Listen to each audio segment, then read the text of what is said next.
안녕하세요. 혹시 미국에 살고 계신데 갑자기 한국에 있는 부동산을 상속받게 되셨나요? 아마 어디서부터 손대야 할지 막막하고 굉장히 복잡하게 느껴지실 텐데요. 걱정 마세요.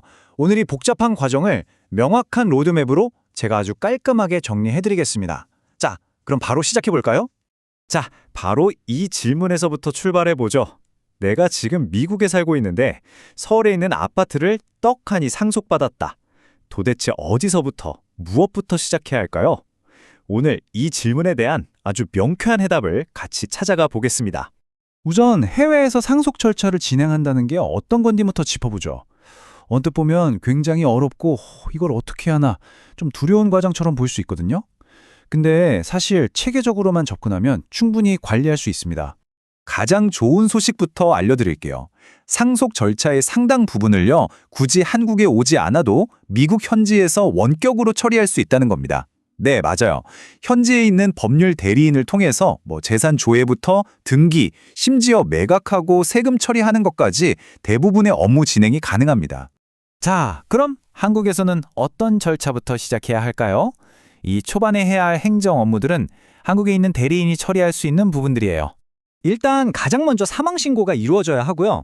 그 다음엔 안심상속 원스톱 서비스라는 걸 통해서 돌아가신 분의 자산이란 부채가 뭐가 있는지 싹 조회를 하게 됩니다. 근데 이게 해외 영사관에서는 신청하기가 좀 까다로워서요. 보통은 한국에 있는 대리인이 진행하죠.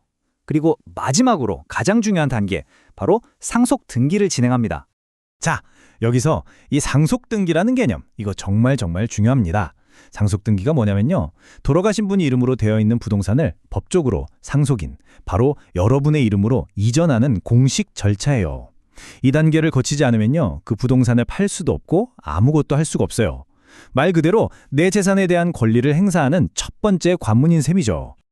자, 이제 무대를 미국으로 한번 옮겨볼까요? 상속인으로서 여러분이 미국에서 직접 준비해야 할 서류들, 그러니까 한국과 미국을 잇는 서류 작업 퀘스트를 시작해 볼 시간입니다. 미국에서 꼭 챙겨야 할 핵심 서류들입니다. 우선 내가 지금 미국에 살고 있다는 걸 증명하는 서류가 필요하고요. 그리고 한국의 인감도장 역할을 대신하는 본인 서명 인증서라는 게 있어야 해요. 또 혹시라도 한국 이름이랑 미국 이름이 다르면 이 두 이름이 같은 사람이라는 걸 증명하는 서류도 챙겨야 하고요. 마지막으로 한국의 주민등록번호가 없으시다면 부동산 등기를 위한 등록번호를 새로 받아야 합니다. 그리고 이 슬라이드에 보이는 아포스티유라는 거, 이게 또 핵심 포인트입니다. 미국에서 공증받은 서류가 한국에서도 네, 이거 공식적인 문서 맞습니다 하고 법적 효력을 가지려면요, 반드시 이 아포스티유 인증을 받아야만 해요. 이 과정을 거쳐야 비로소 여러분의 미국 서류가 한국에서도 통하는 공식 문서가 되는 거죠. 자, 이제 아마 가장 머리 아프실 부분이죠. 바로 한국의 세금 문제입니다. 하지만 딱 하나의 핵심 개념만 이해하시면 전체 시스템을 파악하는 게 훨씬 수월해질 거예요. 그 핵심 개념이 뭐냐면요. 바로 상속인인 내가 한국 세법상 거주자냐 아니면 비거주자냐 하는 겁니다. 주소가 있는지 183일 이상 머물렀는지 이런 걸로 판단하는데요. 이 신분이 뭐냐에 따라서 세금 공제 범위나 신고 기간, 심지어 세금을 매기는 재산 범위까지 그냥 확 달라지거든요. 그래서 이게 내가 어디에 해당하는지 가장 먼저 확인해야 할 부분입니다. 이 표를 보시면 세금 신고 기한이 명확하게 보이죠. 취득세랑 상속세, 둘 다 기본은 6개월이에요. 그런데 비거주자면 9개월로 늘어납니다. 근데 여기서 되게 재밌는, 중요한 차이점이 하나 있어요.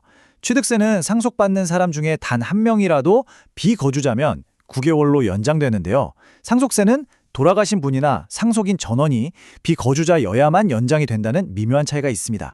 아무래도 비거주자 신분이면 세금에서 좀 불리한 점들이 생깁니다. 예를 들어 나중에 부동산을 팔 때 내는 양도소득세에 1가구 1주택 비과세 혜택 같은 걸 못 받고요. 취득세나 종합부동산세에서도 거주자라면 받을 수 있는 여러 공제 혜택에서 빠지게 돼요. 이게 무슨 말이냐면 결국 더 많은 세금을 내게 될 수도 있다는 뜻이죠. 자, 이제 한국에서의 절차는 거의 다 마친 것 같습니다. 그런데 아직 끝이 아니에요. 어쩌면 가장 중요하고 또 가장 많이들 놓치시는 마지막 관문이 남아 있거든요. 바로 미국에서의 보고 의무입니다. 한국에 세금도 다 냈고 부동산도 팔았겠다. 이제 진짜 다 끝났다고 생각하시나요? 많은 분들이 바로 이 지점에서 아주 위험한 착각을 하십니다. 이거 한번 보시죠. 2018년에 실제로 있었던 판례에서 나온 내용인데요. 한 미국 영주권자가 한국에서 받은 상속재산을 미국에 신고하지 않았다가 징역형을 선고받고 1,400만 달러, 우리 돈으로 180억 원이 넘는 벌금에 내야 했습니다. 이건 단순히 세금을 좀 더 내고 마는 그런 차원의 문제가 아니라는 거죠. 그 이유가 바로 이 FBAR, 즉 해외 금융계좌 신고 의무 때문입니다. 상속받은 돈이 들어있는 한국은행 계좌를 포함해서요. 일정 금액이 넘는 해외 금융자산을 가진 미국 시민권자나 영주권자는 매년 미국 재무부에 이 사실을 보고를 해야 해요. 이건 세금을 내는 것과는 완전히 다른 별개의 신고 의무고요. 만약 이걸 어기면 정말 어마어마한 벌금이 나올 수 있습니다. 자, 그럼 오늘 살펴본 내용들 머릿속에 잘 정리될 수 있도록 상속인을 위한 핵심만 딱딱 짚어드릴게요. 여러분의 실행 계획입니다. 첫째, 대부분의 절차는 미국에서 원격으로 관리할 수 있다는 점 꼭 기억하시고요. 둘째, 미국 서류의 공증과 아포스티오 인증은 미리미리 서두르세요. 셋째, 나의 한국 세법상 신분이 거주자인지 비거주자인지부터 정확히 파악해야 합니다. 넷째, 한국의 모든 세금 의무를 성실하게 이행하고요. 그리고 마지막 다섯 번째, 이건 정말 별표 5개짜리입니다. 여러분의 해외 자산과 상속 사실을 반드시 미국 국세청 IRS에 신고해야 합니다. 결국 국경을 넘는 상속은요, 한국과 미국, 이 두 나라의 법과 제도를 모두 이해해야 하는 두 국가의 문제입니다. 여러분은 이 양쪽의 흐름을 모두 잘 파악하고 현명하게 항의할 준비 되셨나요? 이 질문을 마지막으로 남기면서요, 필요하다면 반드시 양국의 전문가와 꼭 상담하시길 바랍니다.